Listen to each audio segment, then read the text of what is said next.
The 10 Plagues of Egypt, a journey of liberation and reflection.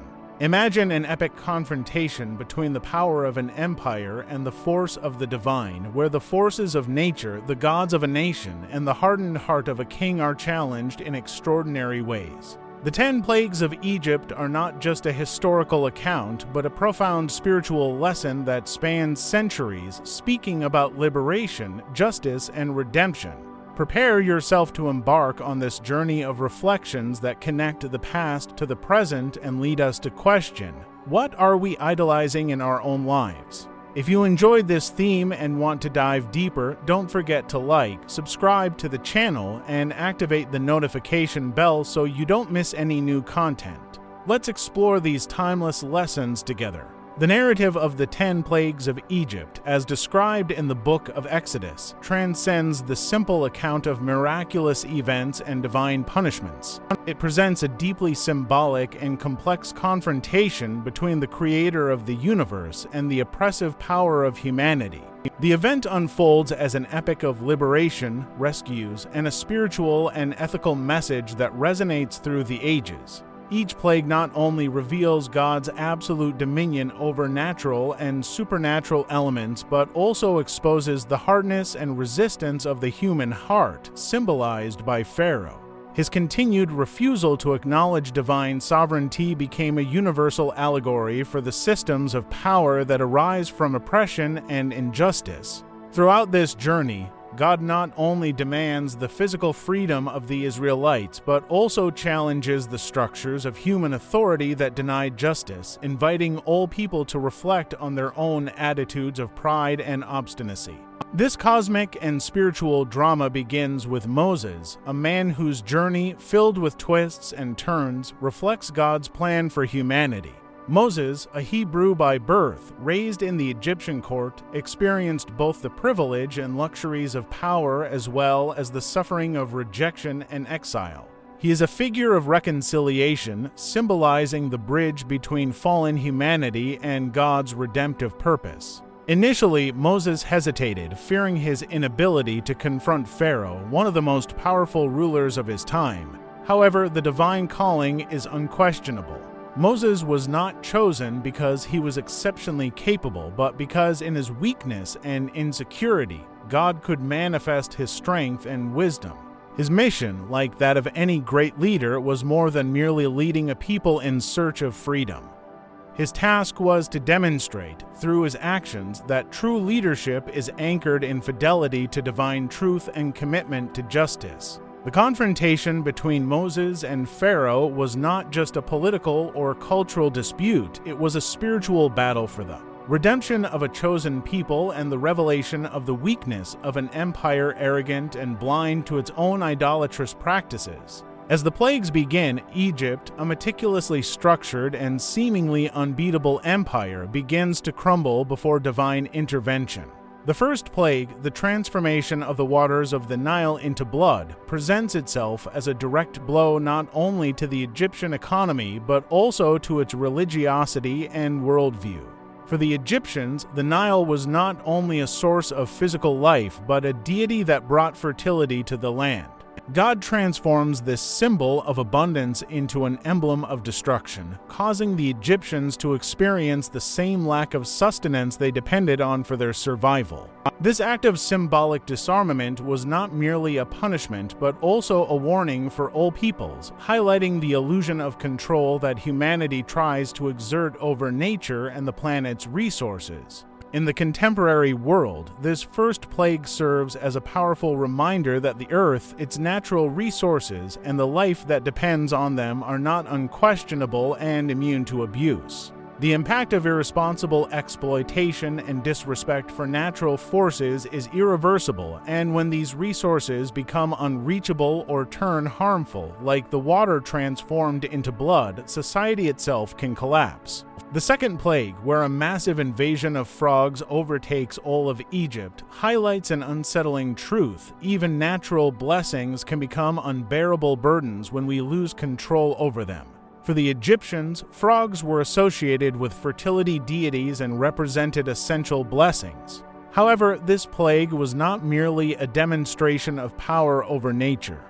It was a deconstruction of the Egyptian beliefs, which saw their fertility as a reflection of divine favor. By invading the land and houses, the frogs became a metaphor for imbalance and the irrationality of excess. In many moments of our own lives, those things or blessings that initially seem beneficial can become sources of discomfort and suffering when there is no harmony, balance, or understanding of their true purpose. The excesses in our lives, whether material or emotional, can turn into traps so that what should be a source of joy and prosperity ends up creating chaos.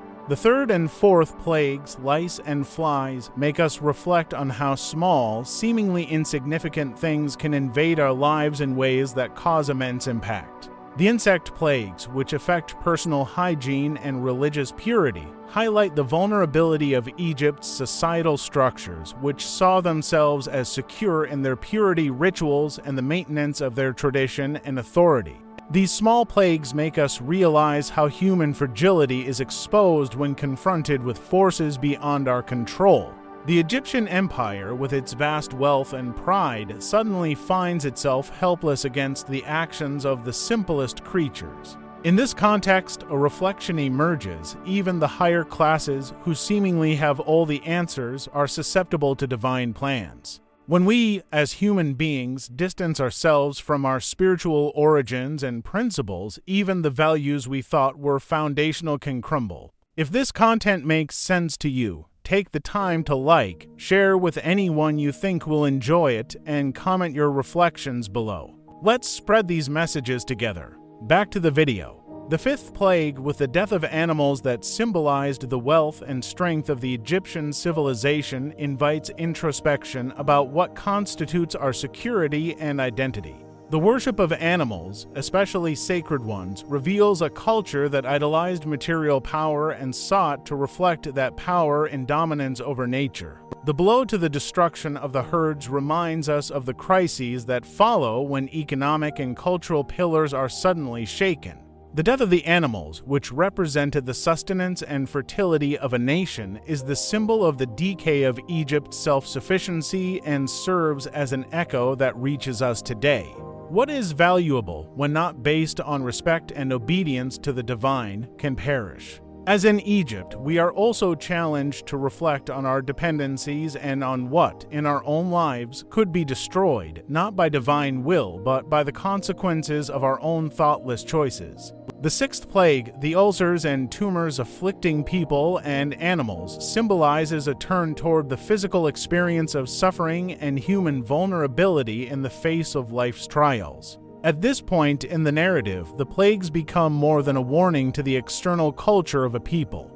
They strike the very body which in Egyptian society represented perfection and control. Physical pain, which cannot be ignored or masked, becomes a constant reminder of human fragility and limitations that no one can overcome, no matter how rich or powerful they are. This episode, though cruel, reflects how, in the face of suffering, we often find ourselves forced to deeply reassess our priorities and conceptions of life. Each of the following plagues, hail, locusts, darkness, and the death of the firstborn, contributes to the unfolding of a profound process of destruction and revelation.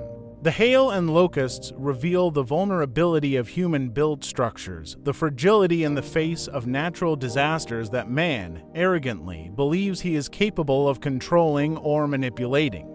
Thus, nature is not just a source of benefit, but also a reflection of divine judgment, capable of total destruction, not impulsively, but as a consequence of humanity's ignorance. The tangible darkness for 3 days is a deep portrait of spiritual blindness that accompanies insubordination and resistance to divine truth. This is not just a physical absence of light, but an incapacity to see the truth of God in the world. Throughout time, this echoes in moments of existential crises and inner anguish, in times of hopelessness and loneliness, which often arise when we push aside spiritual light in favor of the darkness of selfishness and indifference. The 10th and final plague, resulting in the death of the firstborn, carries the weight of redemption and sacrifice. This act represents the need to do something for the sake of freedom and justice. It is an introduction to a new path that the Hebrews will follow under divine protection.